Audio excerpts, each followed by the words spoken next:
So we're back, thank you. And we are running a little long, and as the facilitator, what I would like to facilitate is that there is a chance for Q&A. I think that Matthew did a great job with really wrapping up, kind of bringing us to this idea of sight when I had started with how things are all about translation, you know, global, sort of global cultural telephone, and then what does that happen because it's out of context, right? But what happens when things are placed in different sites? And this idea of there's always a main site wherever you are, and how that relates. So I think probably we should just open for Q&A because I know that people probably have some questions of the really interesting talks that we had here today about the miniatures. So does anyone want to start?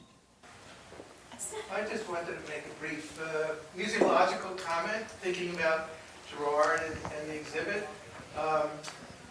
It's quite a paradoxical museum context because it's a state museum, but the Girard exhibit is very much a personal artistic creation.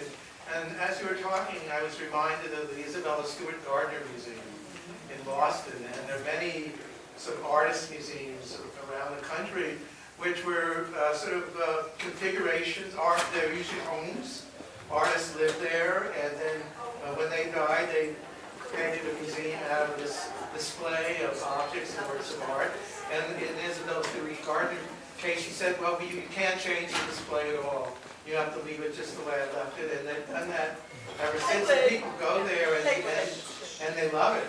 And they appreciate, but they know that they be critiqued, and they know they're seeing just her one vision. And I think you can apply that as an analogy to the Girard exhibit. Of course, it's not that. It is a state museum with international works and cultures and all that. So it's something to think about. But there is at least a model for this kind of thing in museums. Someone else raise their hand?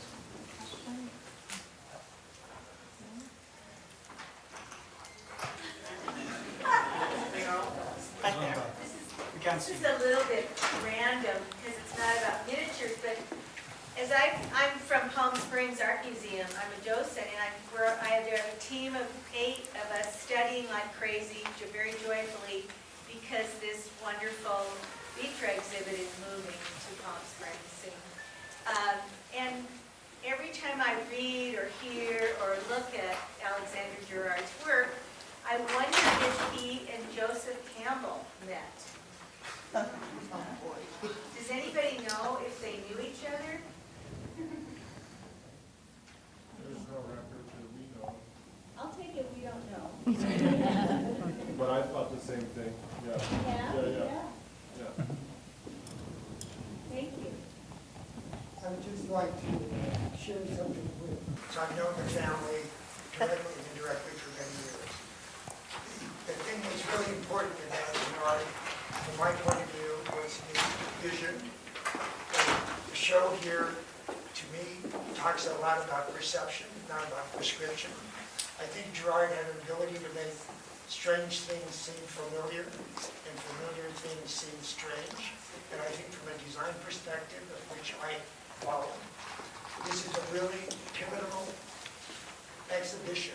It's not surprising to me that as the years pass, think about it. It's 37 years since this show was initiated. And if it's growing in popularity, it's probably because people are eager to see the sequencing of the events. To me, and I'm speaking from my point of view, over the years I've brought people here to see this exhibition so many times, from all sorts of places. Never ever predicting what we would see or what our takeaway was. But it's about vision. It's about Alexander's vision.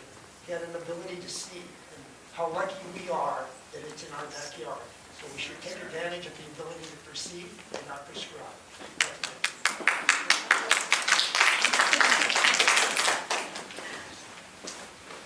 Yes.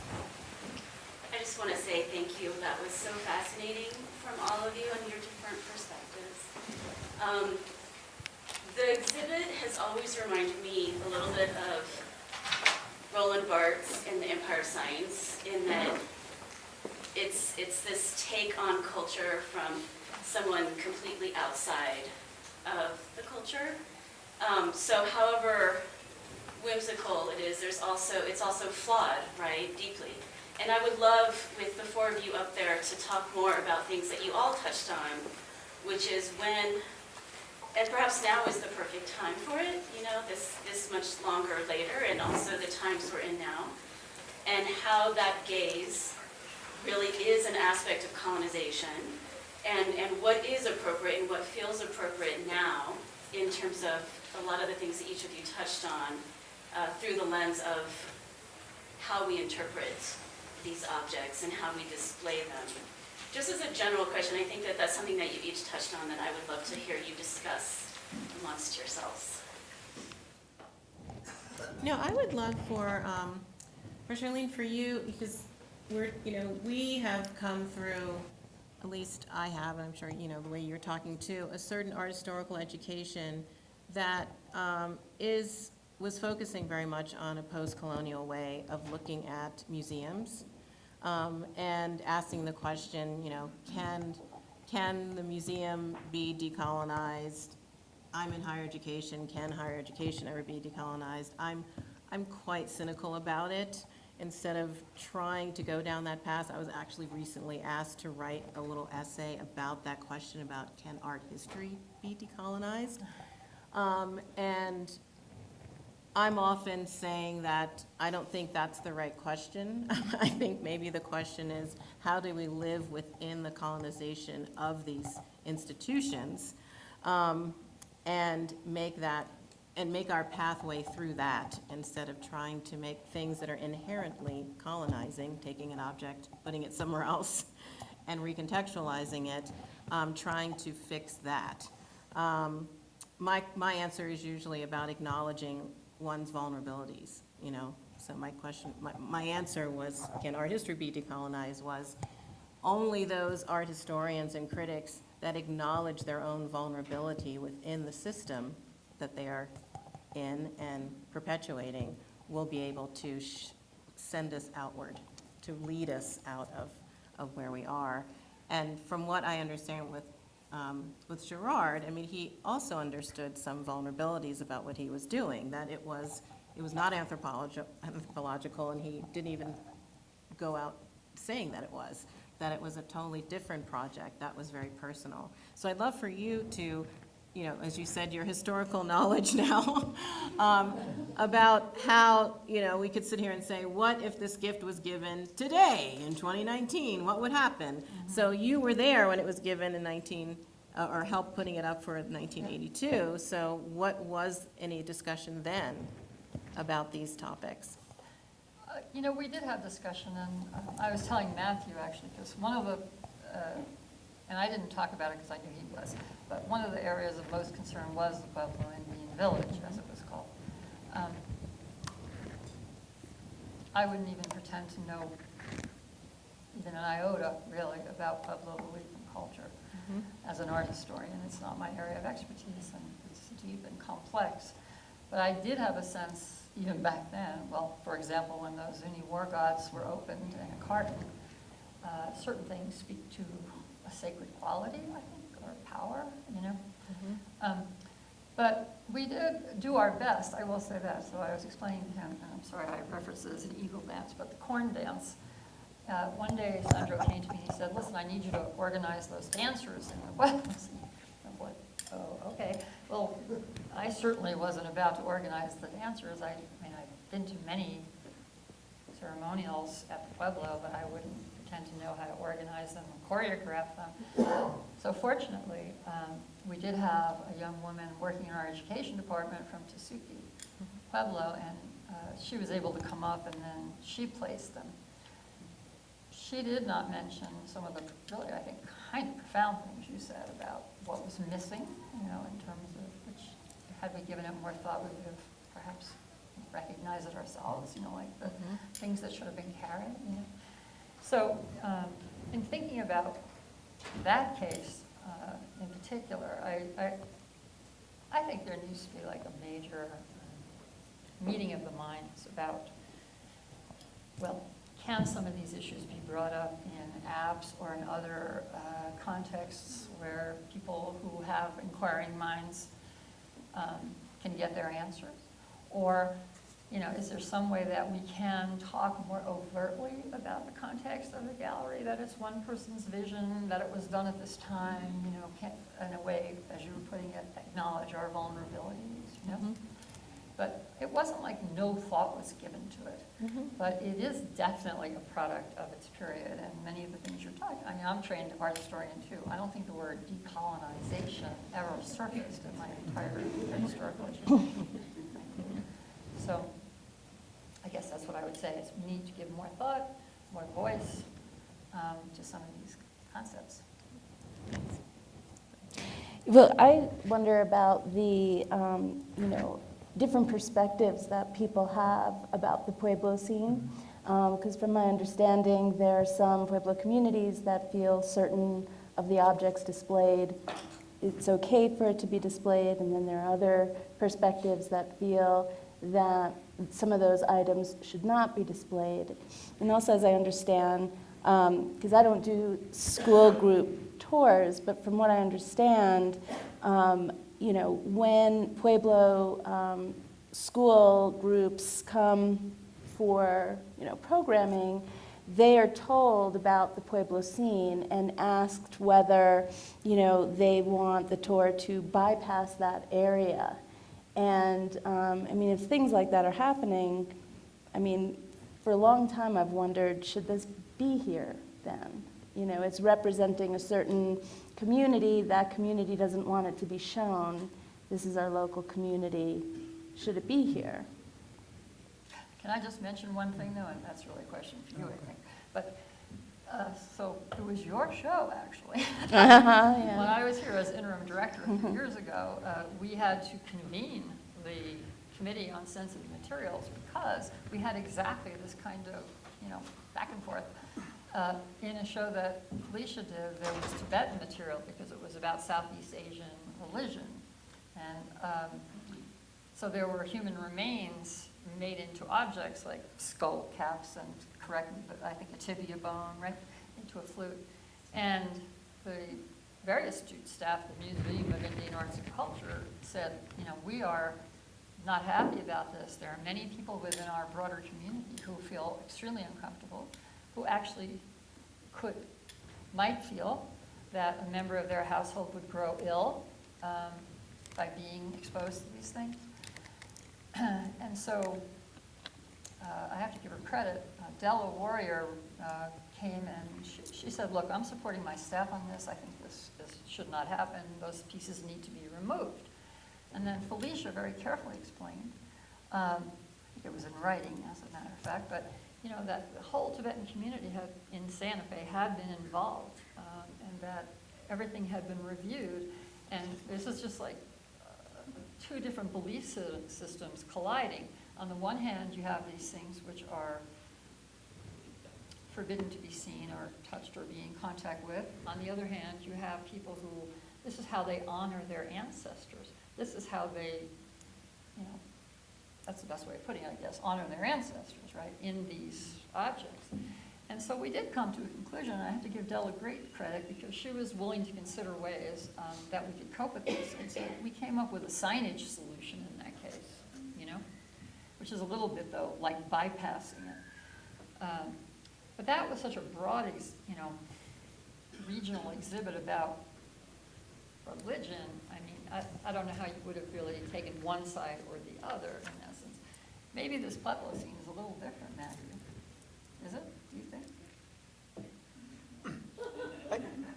You represent all Pueblo culture right now. Just a word of advice, if there's any concern or any ethical challenges, it's always best to err on the side of caution, right? And to really reach out to communities if you're not sure about that. At MIAC, at the Center for New Mexico Archaeology, we have human remains there too. These institutions are a product of collecting and hoarding, right? And so that's how Santa Fe, that's how this nation was built, on the backs of other indigenous peoples. And so we just have to acknowledge those histories. And I'm not about censoring or, maybe a clarification of a sign, but our role as a museum is to really provide that context for audience and for them to, walk away with a better understanding. So anything we can do to fill that context is the role that I'm in, and that I think we should all kind of step in line with. It's kind of my sense of that. If I can just provide a little bit more background, in that instance or that example, I do feel like it is a different example from, You're talking about the Tibetan example? Yeah, the example of the Tibetan, objects that were made from human remains. These were objects that, yes, they are in our collection. They are objects that the community, the Tibetan community, and there is a relatively large Tibetan community here in Santa Fe. They came to the museum to work with me on, I'm sorry? Oh, I'm sorry. They came to work on the exhibit as collaborators to find objects from the collection that we had that represented their practices of belief in a way that they felt proud of. And we were setting up an altar, a Tibetan altar, Tibetan Buddhist altar, and they were filling that altar with items that, would represent those practices. When it was pointed out to us that there were issues with some of the staff at the Museum of Indian Arts and Culture, my first reaction was like, let's get it off display, and maybe that was a mistake to do that. And one item, and it was the skull cap, I took off immediately. It was the trumpet that was made from leg bone that was under a case. The case was cracking. We needed more people to open the case, and that is what gave me pause. And I thought, wait, if I just run and take these items off display, then what am I saying to the Tibetan community that worked with us to create this display to represent their practices, which they wanted to share with our visitors? It was really complicated, and I thought that was a really difficult situation. And what Della had said that I thought was pretty profound is, if Tibetan people, or at least the Tibetan people here in Santa Fe that worked with us, if they're okay with displaying this material, and this is the material that makes them, feel proud and feel included and represented, who am I to tell them that they can't do that? So I see that as a little different from the Pueblo community, because somebody else had represented those practices and That's those true. dances or those deities or whatever it is that's in question. And maybe they weren't asked, or maybe they were, I don't know. You would know. Well, I think, if I can just, maybe you want to go on to the question, but just let me say that because that's kind of like a macro Pueblo scene, that is part of the problem, I think, because you can't go to just one group and ask, So I'll just give one more example. I was telling Matthew about this. There is a Shalico doll, Kachina. I think it's back in there now, if I'm not mistaken, but one day, the leader of a group of school children from Zuni Pueblo came to us and said, we're very sorry, we cannot bring our children anymore to your museum. And we're like, wow, that's a very long ride, by the way, to Zuni Pueblo, so we're always happy to have them here. We said, well, why? And they said, because you have a Kachina doll in there, which is of a Shalico figure. And the Shalico, it's a dancer is inside of a twice the size of the dancer mask, basically, and appears in these special Shalico houses, clacking its beak. It's quite an amazing scene. But in any case, what had troubled them was that you could see the man. There was actually a little carving of the man inside the mask. And it was explained to us that their children are not permitted, correct me if I'm wrong, but this is what they told us, are not permitted to see or to know that there is someone inside that mask. And so, it was just raising questions among the students. Well, why is that little man in there? Because they were, I think there's a lot of good observation taking place by our Pueblo visitors of that Pueblo scene. It's not like they just pass it by without giving it thought. So we did, of course, remove that piece. I think it's back in there now, but that little part's closed up, so you can't see the man. But, I mean, it gets down to, that's kind of a, you know, I love that you did a macro look at this, but, you know, oftentimes we're faced with like micro looks at these things. And so that may not have been disturbing at all to someone who was Pueblo, who was not from Zuni, right? Because they wouldn't have that same concern. So I don't know how you ever deal with that scene on a macro level. And that, I don't know. I don't, luckily, I'm not in charge anymore. The Shago is off display. It is up. And there were Pichita dolls that have been voiced to me by a former Governor Oge Oh, really? a similar situation where he was here with the school kids, and I happened to be in the wing, and he told me that the way he described it was that they were active, and they did not want the kids to see them. And so we did remove them from display. We are going to be starting a kind of a process of consulting with communities, starting first for the Museum of Indian Arts and Culture has an Indian advisory panel, council, IAC. Yeah, and an advisory panel, so we just had a meeting today. Yeah. And they meet quarterly. And so I have had conversations with Tony about tapping into their expertise and bringing them to consult with us, to make sure that not only is the messaging proper, but that anything that is too sensitive to be seen by local school kids who want to come here, they're part of our audience, to make sure that it's appropriate for them to see. There is the question that sometimes we get mixed information, and it's hard to know. But that's why we'll be consulting multiple people. I was just going to say, I think it would be, it'd be important to then turn to all the other cultural references, a lot of which are also not always like how the particular culture would want to see it represented. You know, for instance, like the dog peeing at the Last Supper, or, you know, I think it'd be important to, you know, turn to other cultures also and ask those same questions. I think that brings up, you know, as you said, well, those people aren't here to this idea that there's some authentic testimony to why this object is okay and this object isn't. And I think, you know, to pull back from that, some of you may know that I taught a class on a mural that is at UNM last year, that the staff members there had actually cited it as a hostile work environment, and that's because they had to walk by it. It had somewhat offensive images of Native Americans and Hispanic peoples as part of the tricultural myth from 1938. And so it was this, like, you know, this again about audience, right? So when it was made, you know, there weren't that many indigenous and Hispanic students that were there, so they didn't really complain that much about it. Actually, they did, but and there was lots of complaints for the history. But essentially, it was created for the majority of people that were there. And I think this gets to the idea of I wrote down here, and unfortunately, that man who talked about it was his vision, and it was not prescriptive. This idea of vision versus voice, right?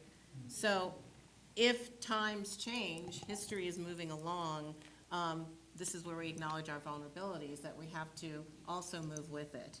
And many of the practices in museums and all the mural controversies that are going on now, there's this idea that, well, you need to preserve that vision that was important in 1935, as opposed to the voice of people today looking at it. And even when you like put it in that context, yes, history is important, but also is moving ahead in this idea that all of these artists understood that they were talking to audiences. You know, and if you speak to artists, they're like, yes, I care about my audience, right? But it's interesting, once the artist is no longer here or we're out of a context, we all fall back on, but we have to preserve this vision and this history.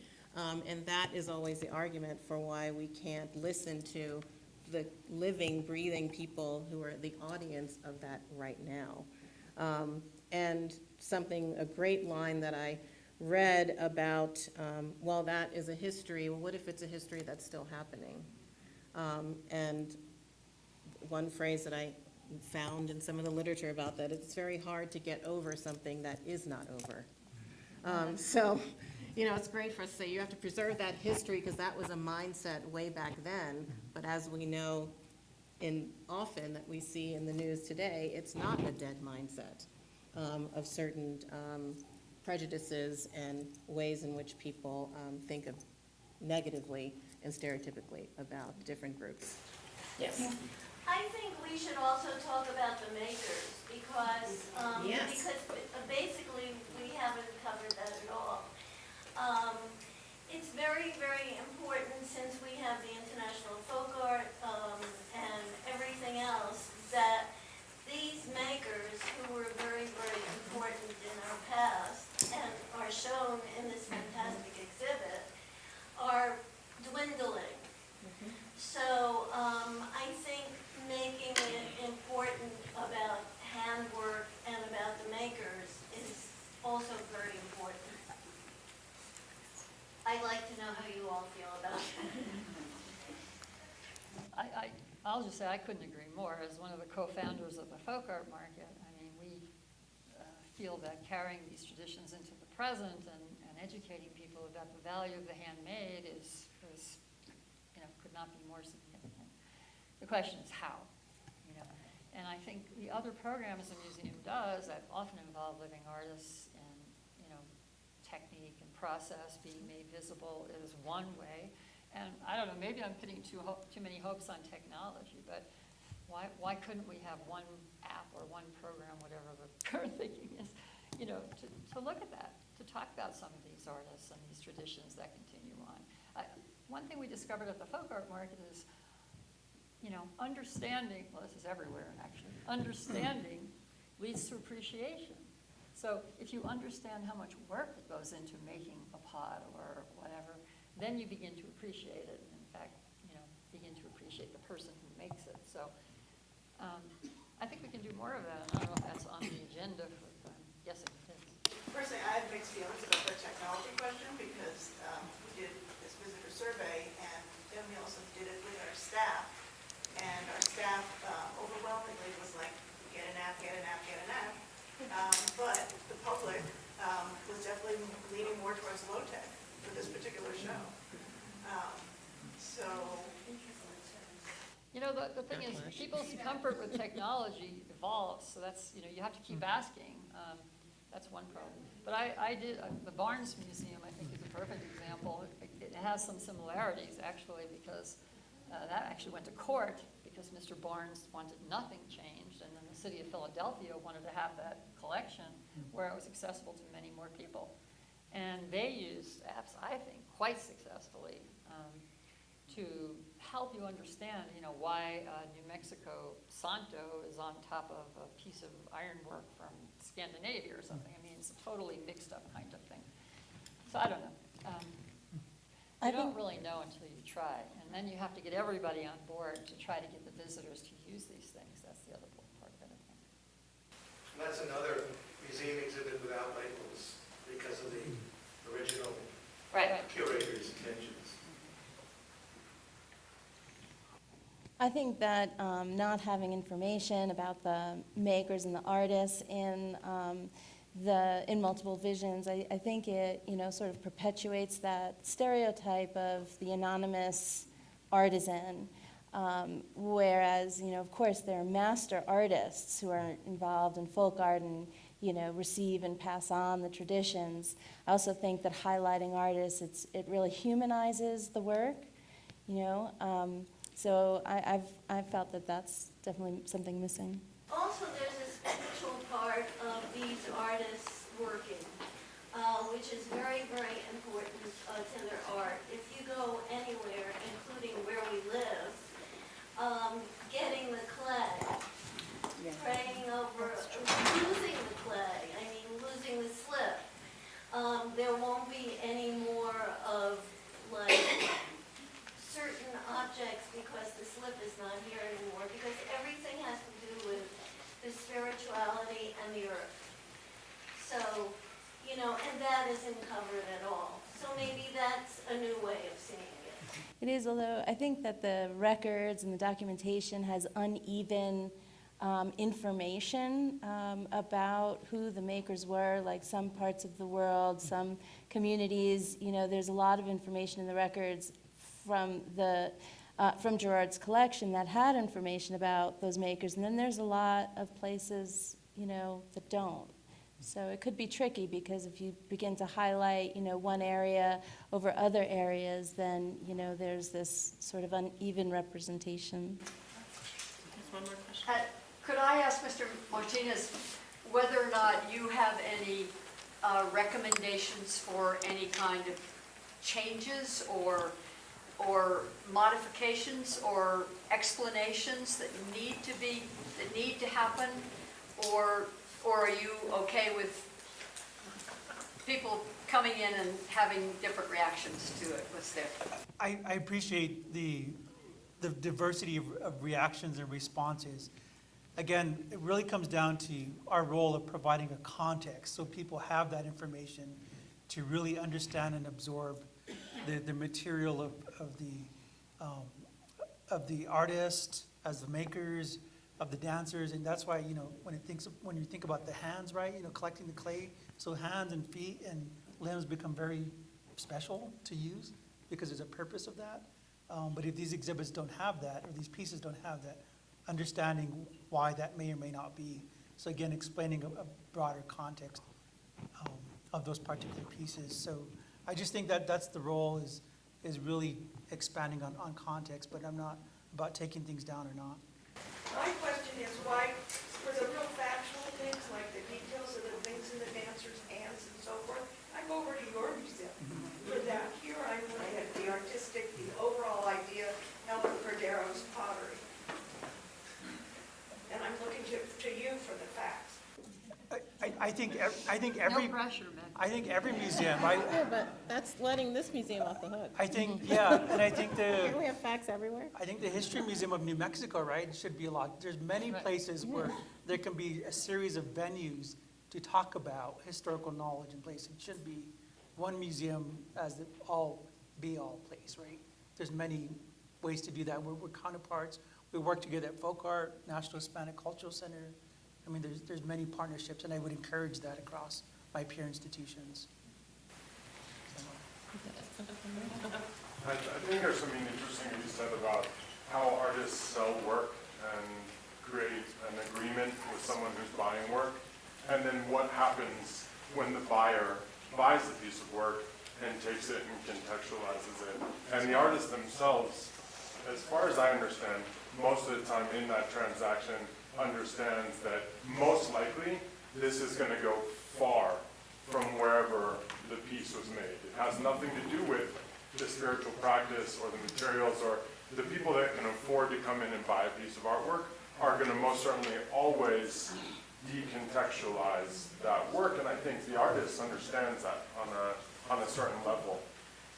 I don't know what you think about that. Certain artists, I think this is true in Pueblo pottery, but correct me if I'm wrong, even make changes to traditional designs, like putting a discontinuity in a line or something like that, so that it is not exactly the same thing that they would have made for their own use. That's sort of a way of, isn't it, of changing that agreement, or. Have you all seen The Red Violin, that movie? Yeah.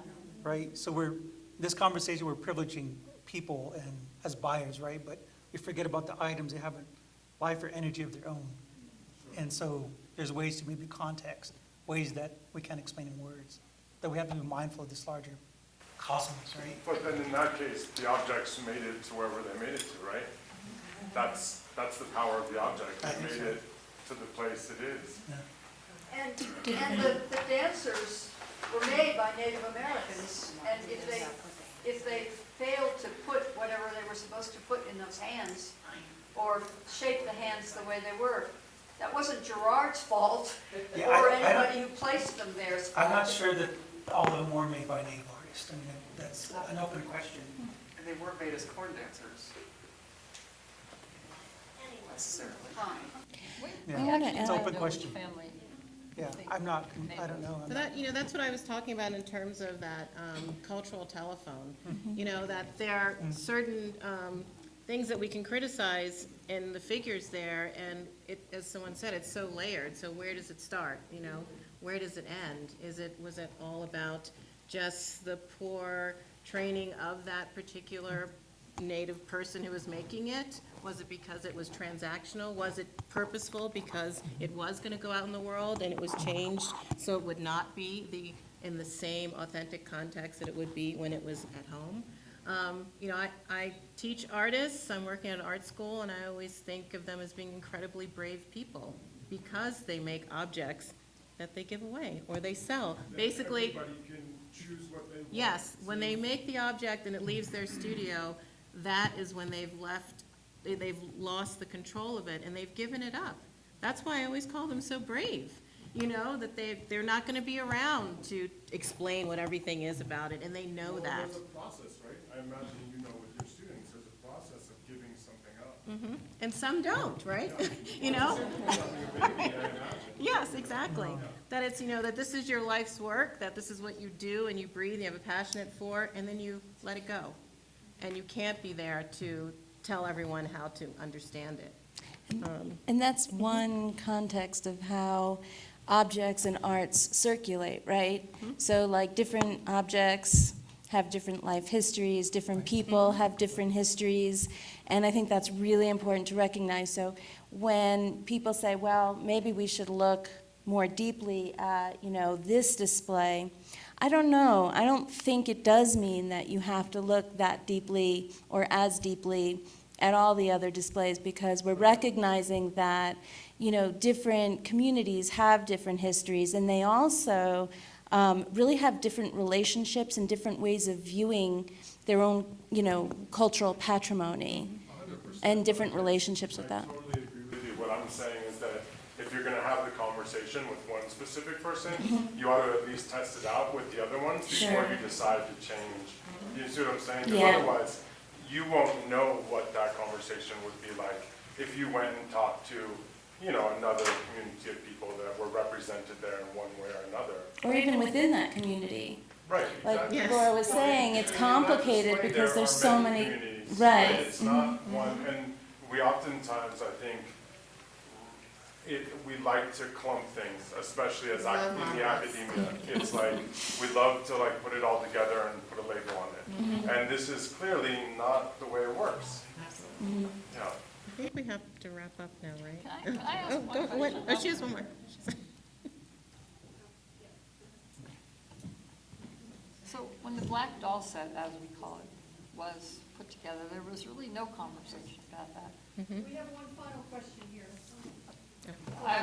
This room is full of docents from several museums, and arguably, they are the first contact the public has with context.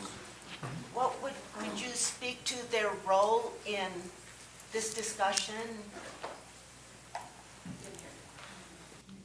She was saying, these docents, could you speak to their role because they're the first contact that audiences have with objects? I guess my response would be, I hope that your docent training is speaking to you, like that about your role and your responsibility that you have to not only your objects, but to the sound education of your visitors. Well, I have a question about how you train younger audiences. I mean, it's sort of a complete buzzkill for children who come to the folk art market, and maybe they'll buy 6 or 8 items from folk artists, and they take them home and they arrange them in their own context. I mean, what's the guidance you would give the up-and-coming museum goers in that context? I mean, it feels so over-intellectualized, and I understand the seriousness of those problems and context, but how do we get, as Charlene said, to the appreciation and the joy and the mirth and the idea of toy and playfulness in this exhibition, and transmit that to children?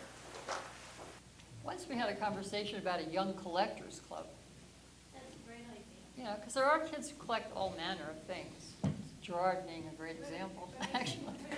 I would distill what you all said. It has to be an open question and it has to be talked about. So there is no answer, there's no way to tell a little kid what racism is or what, how do you actually explain these concepts? But to ask the question and ask what participation any of us have in it day to day, I think that's what we do for the next generation. And this exhibit offers so many opportunities to ask these open questions and to have the next generation look at it for themselves and try to figure out what they feel about it, what part they play in it, and how they relate to all of it. That's what I And little kids ask these questions. We're the ones who say, oh, don't talk about that. You know, like, I mean, my kids, I talk about stuff all the time because that's part of my professional life. But, you know, kids want to say, like those African-American dolls, they're all farmers and, you know, so I'm sure they're only 3% of the state's population is African-American, but if black kids go in there, I'm sure they would say, wow, I don't know anyone who looks like that. You know, I mean, kids say all that stuff. You know, we're the ones who don't feel that we're equipped to talk about it. They want to have a free-flowing conversation that's not shaming, that's just curiosity, that's all intertwined with play. We're the ones who divide all that up eventually. We weren't actually asking about dose-sitting children, we were asking about dose-sitting adults. Okay, she was asking about children right now, sorry. Okay, but there still is play. I think it's a good question, and I don't think that, you know, like that open answer is, you know, I think that's what it has to be. I think these are questions that museums across the world right now are really struggling with. Well, museums in general are struggling. I mean, as we see it now, museum attendance is at an all-time low, and there's not much that anyone besides apps can think of to make it relevant, which I think is sad, but it's really the truth of where we are. As like, There's so much rich material, as you said, Exactly. right here. Okay, cut. I'm afraid I have to. I'm trying to cut you off.